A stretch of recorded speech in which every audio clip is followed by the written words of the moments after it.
Ang isang blessing diyan ay ito. In the process of making sacrifices, you experience genuine transformation. Because sacrifice always changes us.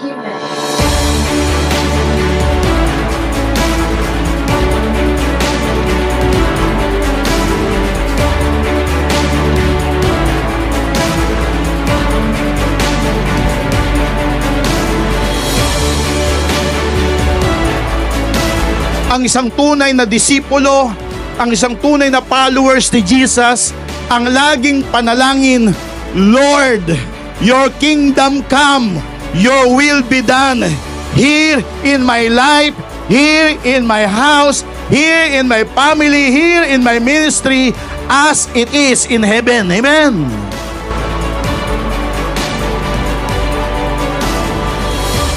Kailangan maging kasiyahan natin ang pagtupad ng kalooban ng Diyos. Diyang kalalakas.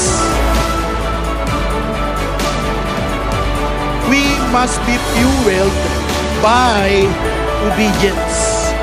Amen. Ready na yung harvest. Naghihintay sa atin yung harvest.